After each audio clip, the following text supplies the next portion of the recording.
Hello everyone, or my viewers. I don't remember how I introduced myself on my channel. I am Ariel Willow. If you've never been to my channel, I am an intuitive, a trance channel, and a spiritual lifestyle YouTuber here on YouTube.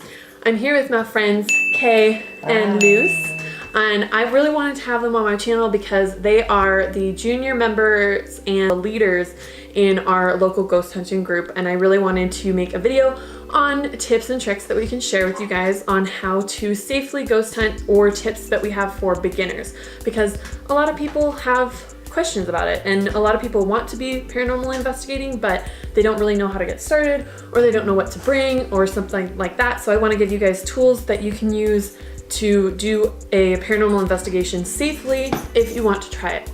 So your favorite tools to use while investigating. This can be starter tools or otherwise. It depends on the investigation, to be honest, but most of the time what I primarily have with me is my phone with my voice recorder to do EVP sessions, or the REM pod, which I have here. A REM pod is a device that has electromagnetic field, and it's a 360, so it will tell you if there's a being within its radar system. And it also measures the temperature. And then I also have an SD11 spirit box that switches through channels. So like it will switch through radio channels, and it will go at certain speeds, so you can have it go through 100 channels per minute or something like that. And if you hear someone saying something over those channels, then it could be paranormal. But I just think it's really cool because a lot of times I'll be hearing things and I'll want confirmation, and this confirms what I'm hearing or feeling. I also have my pendulum with me, or pendulum, however you want to say it. And I like to take this with me if I want to do like confirmation, like yes or no. Personally, I like to use, I like the REM pod, but I also really like the SLS camera. Yeah. Because that's it shows the stick figures. Yeah, right? It's the one with like the tablet and it shows the stick figures, because it's like a visual representation of what you're feeling, which is so confirming. Like if you think that you're seeing something or you're feeling something in a certain area, and then, a stick figure shows up, you'll be like, oh yeah, that's confirmation that what I'm seeing is right.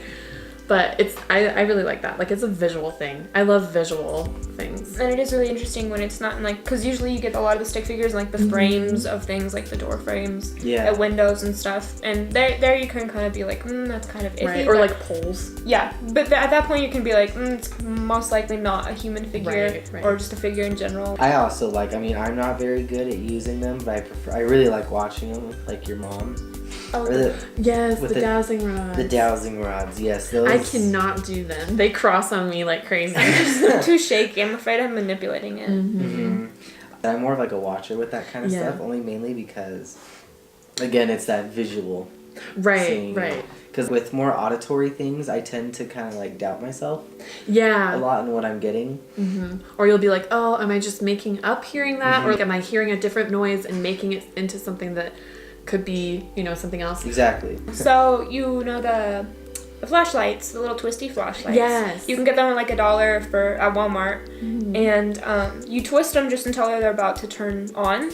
And you leave them in places, like for example, up in Virginia City here, it was like one of our first few times investigating the Washoe Club. And we put 3 different flashlights on the staircase, one at the bottom, one at the middle, and one at the top, and we'd ask for the spirit or whoever was there to just turn them on at a specific pattern. And it was interesting because you could see them turning on and then turning off, and then it would take a second for them to get down to the bottom of the stairs, and it would turn on and then it would turn off. It's just really interesting. If no one's moving, for sure it's not being affected by the movement. Well, and you could always put it on something soft, like a coat or a jacket or something, to kind of keep any vibrations from manipulating it. And I found that really interesting because when I've done those kind of things, I've gotten so many results. A lot of people see it as controversial because they're like, oh, well, it's easily manipulated. And granted, I get where they're coming from, but like I said, if you have it on a really soft surface where it's drowning out any vibrations that might be manipulating it or something like that, I see that more as confirmation because it's less likely to be manipulated. And it's just perfect as a simple tool, because that Washoe investigation was one of my very first ones. And when I went into it, when I first started ghost hunting, I was like, oh geez, I don't really have the money for this kind of Right. equipment. And you want like simple stuff. A REM pod and even a spirit box can be really expensive, or even SLS camera is like really expensive. It's like $3,000. Yeah, so Just it's a not little bit. something that beginners can really get or utilize in the beginning. So even if you've done investigating and you've just done it without any tools and you're looking to have tools, you can use your phone. I love phones because if you for sure turn it on airplane mode if you're using it. There's so many apps. The Ovilus app, and you can have like the camera, you can do video, you can do audio. It's like so many things. There are some that you're kind of iffy about. Like, Yeah. you have it's like Ghost Radar or something. I'm not really convinced on that. Yeah, I used to freak out as a kid. I was obsessed with that app, and like you'd be in a room and one would pop up and then say something, and I'm not sure like the validity of the accuracy of the app, but I know that there are the ones that you're talking about where they're just more vocal. Yeah. And it's just because there is the because I use iOS, so any of these things that I'm mentioning are on iOS. I don't know about Android, but I have one that's called ITC. And it's a spirit box, and it just runs through radio channels. And I was using that before I had an actual spirit box, and I would have some results, but like I wasn't sure about it because I can never tell with my phone if something's manipulating it, the cell phone towers or Wi-Fi or whatever. So like I always put it on airplane mode, but then sometimes on airplane mode I won't have any results, and I'll be like, but wait. So it's really hard to have validation for that unless you have your phone and an Ovilus or a spirit box going, so you can see if both of them get the same thing or similar things, and then it's more validation to what you're getting. Yeah, because on the app that I was just mentioning, it would ask for permission to use the microphone, and then words would come up that were attributed to like what you're talking about. And in that situation, oh, that's validation. These people are hearing what I'm talking about, but there's that chance that it's the app just listening in on your conversation, and Just drawing calling words from it. Yeah, which that even happens with the Ovilus. Right. You'll say something about your friend, and then it'll say partner or something. Like that seems more likely because that's an equipment specifically for that. Whereas like a phone, there's so many different aspects that can be manipulating the outcome. Yeah. Okay, so this is a really important one because a lot of people, when they go into paranormal investigating, will just be like, yay, we're going paranormal investigating. Okay, like just get into it.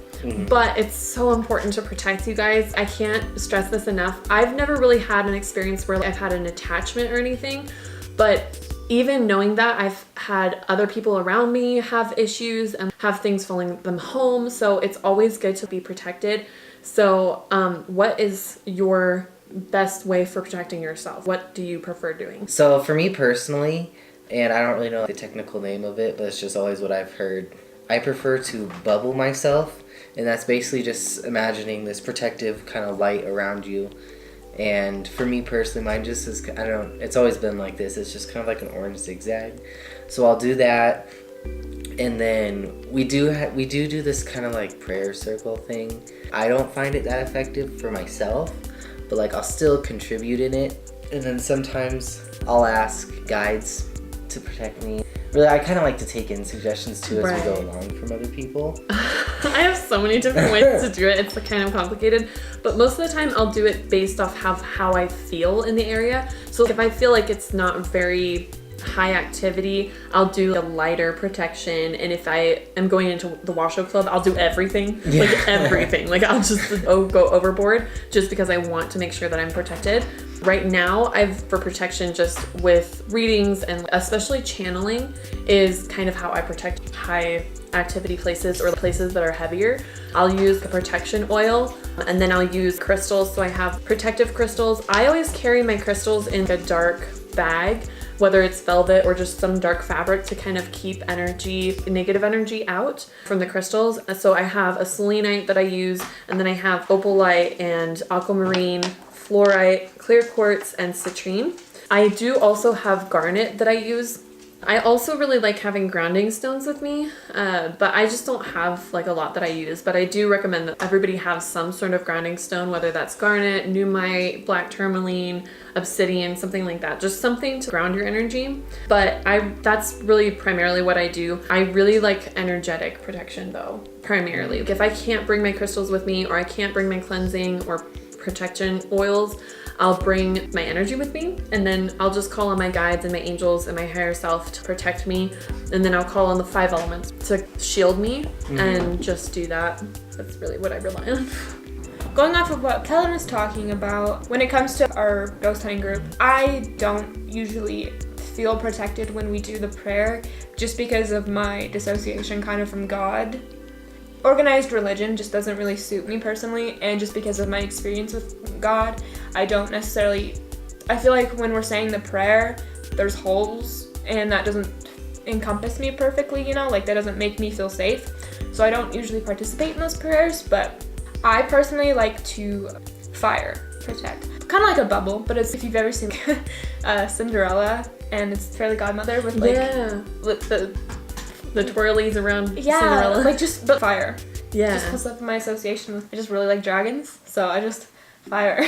Yeah, I think it's really important for everybody to use protection that really suits their path. The problem is if you are Buddhist and someone is trying to use protection based in a Christian God or something like that, it's going to be hard to connect to that, and it's hard for you to feel safe in that protection. So if you're following the Christian religion, use protection from God, or like if you're following a witchy pathway, you can use the elements or whatever makes you feel safe. I think that's really important, and I'm actually glad you brought that up because I feel like that's really important for people to do.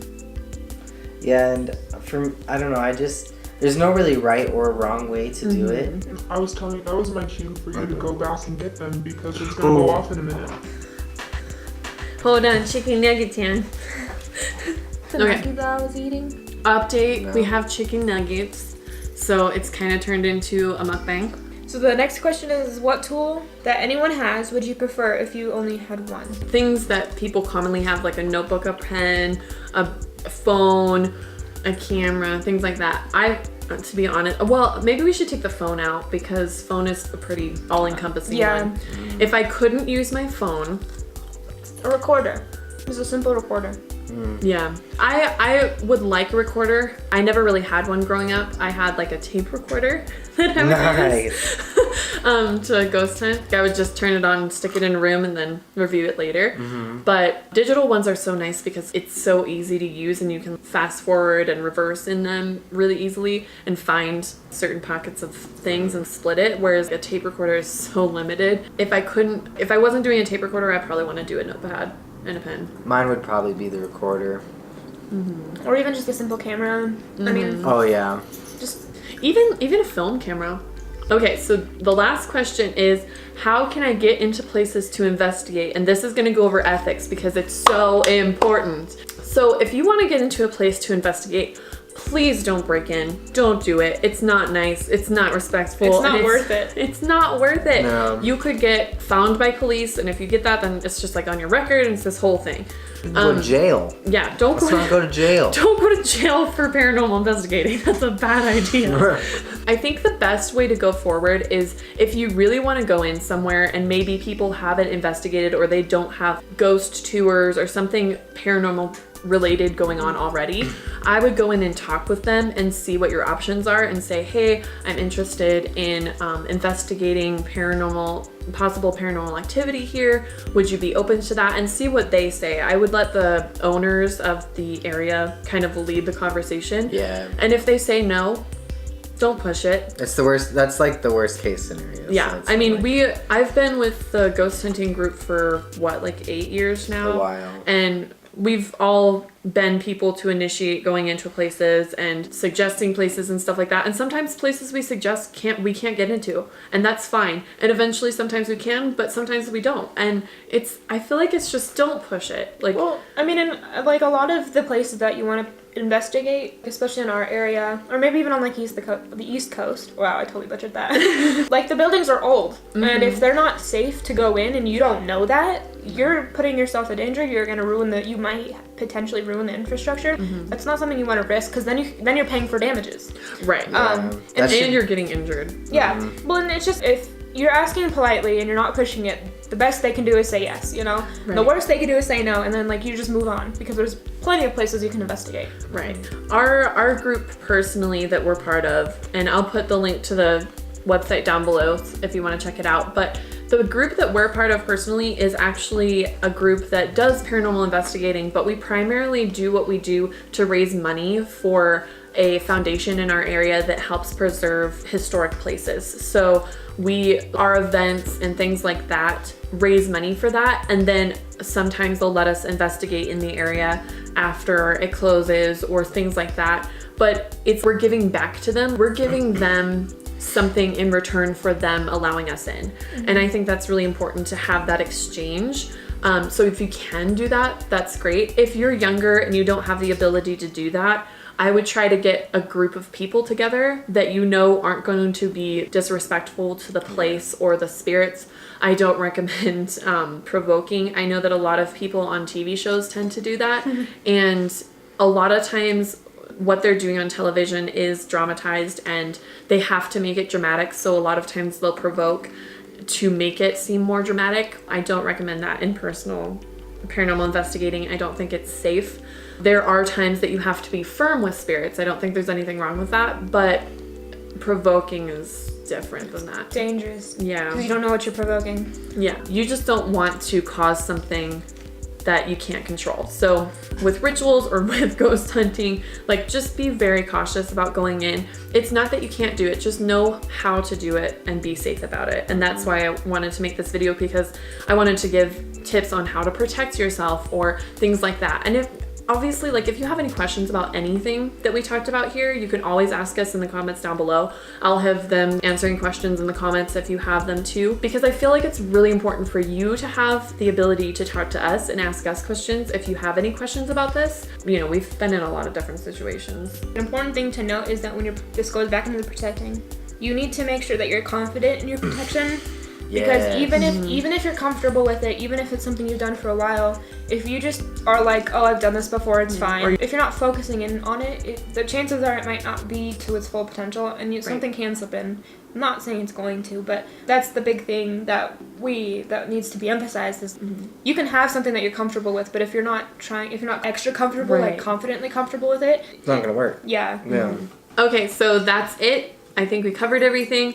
If you have any questions, concerns, or anything that you would like to share with us down below, you can do it so in the comments. If you would like to follow Luce or Kay on YouTube, I'll put their channel links down below so you can follow their channels. Even though please. Well, we got no content, but you know, we'll get there.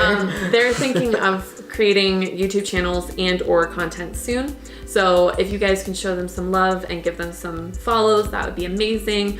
Also, if you would like to book a reading or a session with me, please check out my website down in the description down below, and you can book a reading through my online store down there.